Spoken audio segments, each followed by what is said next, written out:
What's also really good about this is that because we're providing the same set of solutions again and again and again, we can charge more for doing less. Now, we're not going to be unethical when it comes to this idea of charging more for doing less. What we're going to do is we're going to provide an outstanding service that's probably better than everybody else because we become specialists in our field. What you may have discovered on your own as you've gone about building your businesses is that when you've found something that works, when you double down on that thing and go that little bit narrower, positive outcomes seem to happen. Now, a lot of people will talk about the idea of having a narrow audience, and I think that that's really, really important. But not everyone talks about the idea of having a narrow offer too. So let's have a look at this and let's break this down. What does your business look like if you've got a broad offer as well as a broad audience? If you've got a broad offer and a broad audience, that there is when you are a Jack or Jill of all trades and a master of none. A broad offer, a broad audience. I have people that meet at networking events all the time and I say, what do you do? And they say, I run a marketing agency. Or they might say, I'm a leadership trainer. Or they might say, I'm a lawyer. They might say, I'm a web developer. They might say, I have a software business. And I go, this is great. And they think that what they're doing is narrow because they're saying, I'm a web developer or I'm a software business, right? They think that's enough. But what we're really doing is we're saying, in this particular corner, what we're really doing is we're saying, I have bespoke solutions for everyone. I have bespoke solutions for everyone. And the reality is when most people get started, that's where they begin. I do bespoke solutions for everyone, which means that every client is different. Every product that I sell is going to be slightly different. And guess what, guys and girls? This is where most people start. This is where everybody starts. They don't have clarity about what it is that they're going to be doing, and they don't have clarity about who they're doing it for. That's a bespoke solution for everyone. Now, as I run through these quadrants, there's nothing particularly right or wrong. I have a friend that said, how do you know when it's a bad business idea? How do you know when a business idea is a bad business idea? I don't believe that there are bad business ideas. I just think that there are difficult ones. There are some business ideas that are more difficult than others. So for example, Uber was a terrific business idea, but it was very, very difficult. And I'm sure investors told them that it was a bad business idea because it was difficult. So as I run through these things, there's nothing particularly wrong with any of these things. It's just some of them are going to be easier than others. So if you're doing bespoke for everyone, the only way that you're going to really get ahead is if you charge by the hour or you have some sort of retainer model. So this is where you sign people up and you say, I'm going to charge you by the hour, or I'm going to put you on a retainer and it's going to take 2 months, it's going to take 3 months to get this particular bespoke solution. And the reason why you have to do this is because most of the time you don't know how long something is going to take. So what you're doing is you're minimizing your own risk by saying, we're going to charge by the hour and we're going to keep working those hours until it gets done. Or I'm going to put you on a retainer and you're going to pay a monthly fee until that's done. And what you're doing is you're minimizing the risk for yourself. However, who are you not minimizing the risk for? Right? If you're in the bottom left, who are you not minimizing the risk for? Absolutely. Absolutely. You're making it easy for you, but you're making it a little bit intimidating for them. All right. That's if I have a broad offer for a broad audience. What happens if I have a narrow offer for a broad audience? Well, if I'm on the left and it says bespoke and I'm doing it for everyone, I might be, I don't know, I could be a marketing agency, and a marketing agency, a generalist marketing agency that works for everyone. Or I can be a marketing agency that focuses on doing podcasts. And that could be my area of expertise. I met a woman yesterday, and Angela, and I said, what do you do? And she said, I'm a business coach. And I go, terrific. What are you coaching? And she said, growth solutions, Man, that is just so broad. That's just so big. I said, what do you do when someone comes into your world? What's the first thing that you help them with? And she said, and she says, organic leads, right? So that there is a much narrower offer. Marketing agency, business consultant with growth solutions, or organic leads. That there is a narrow offer.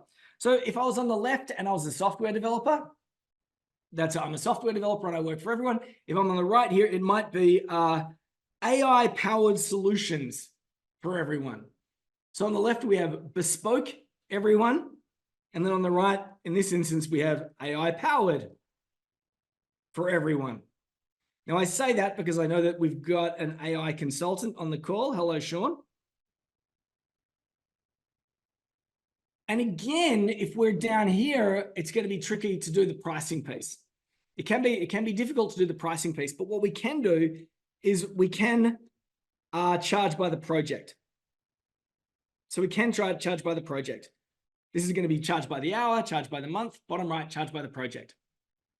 And that's fine, and it's all well and good. Now, the problem with these two ones down the bottom is that if we are servicing everyone, it's extremely difficult to find everyone. It's difficult to come up with language that's naturally going to attract the right type of people. So what ends up happening is we can work on a project, or we can charge by the hour, but we might need to charge a little bit more. And we might need to charge a little bit more, and that is because our marketing is inefficient. The more inefficient your marketing is, the more time you have to put into marketing and sales, and you've got to recoup that money somehow. And who ends up paying for your inefficient sales and marketing? The client. The client ends up paying for your inefficient sales and marketing. So if it's AI for everyone, we need to find the right people. And generally, we're only going to stumble on the 3% that are actively looking, if we're lucky. AI for everyone. Let's jump to the top left-hand corner. What if we have a broad offer and a narrow audience?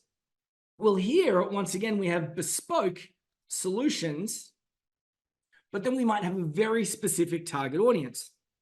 So let's say bespoke solutions for sales teams or sales directors.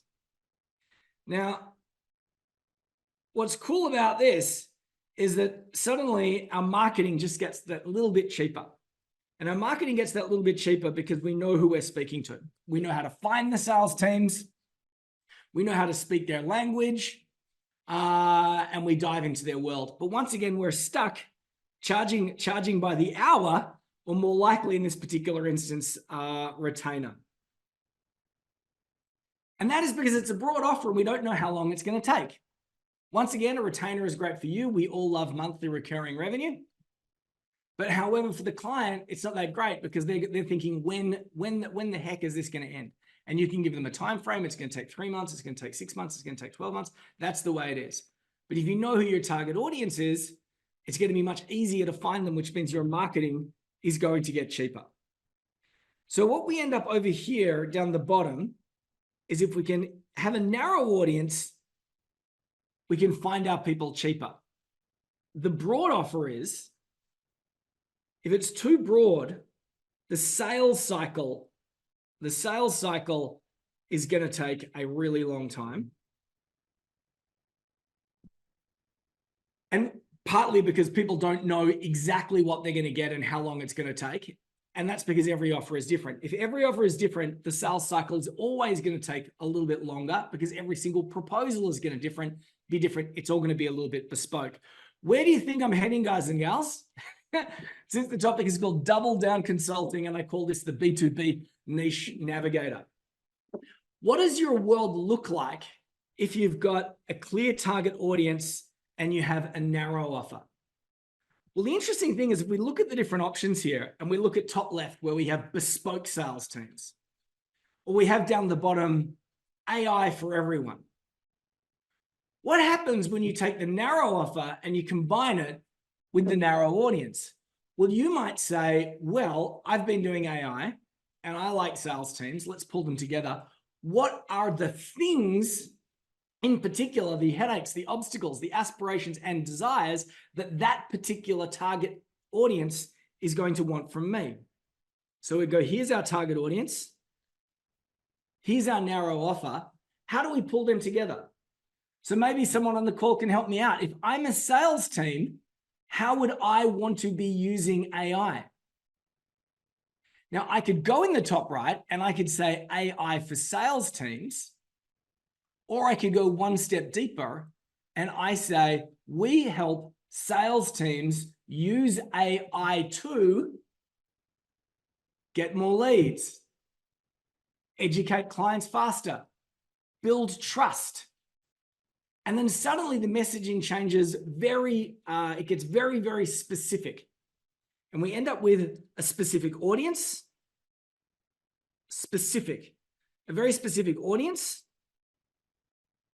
And if we have a very specific audience and we have a very specific promise that we can deliver, we can start to pull together a very specific, whoopsie daisy, what just happened then? A very specific, here we go,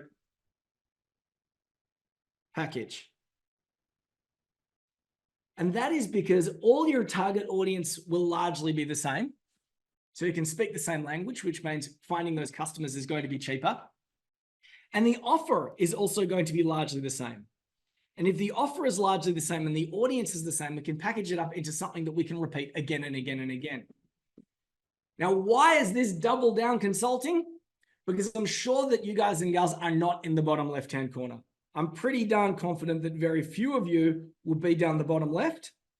You're not going to be down here. Otherwise, you probably wouldn't have made it into our world. You're busting your head against the hustle ceiling, working really, really hard to find those clients and get them across the line. But I am confident that a bunch of you guys and gals will be really great at one thing. And I'm going to ask you right now, what is that one thing that you are great at? Use the chat tool. I want you to start participating right now. If you're watching the recording, say something out loud. What is that one thing that you are really great at right now? So I know that some people are really great at one thing. I also know that some people are really good at serving one particular audience. And we often start in one of these places. We often start at being really great at one thing, or we start with something broad where we're servicing one specific audience. As I said, I want you to think about what you do and how you do business and reimagine how you do business. Because if you can get the narrow audience and the offer audience, what do those two things look like when they come together? So David's great. He says SME tech owners recession-proof their business. He's putting the two things down. Wes has just said web designers for trades and construction. So it's the website design for trades and construction. So this is cool. So there are 1,000,001 web designers down here, aren't there? I'm the best web designer on the planet. 1,000,001. Add the audience, construction. Immediately we can identify what are going to be their specific headaches, obstacles, aspirations, and desires, and we can package something up for them. What's also really good about this is that because we're providing the same set of solutions again and again and again, we can charge more for doing less. Now, we're not going to be unethical when it comes to this idea of charging more for doing less. What we're going to do is we're going to provide an outstanding service that's probably better than everybody else because we become specialists in our field. We begin to naturally attract more of the right audience, right? It becomes easier to close those clients, and we can indeed charge more while delivering a better quality solution. So Heather wrote commercial property loans for dentists.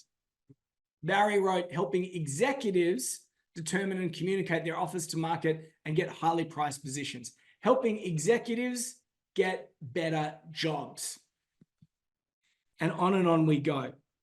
So I bring this up right at the front, as I said, to force you to begin to reimagine how it is that you might be doing what it is that you do, because here are some recurring themes.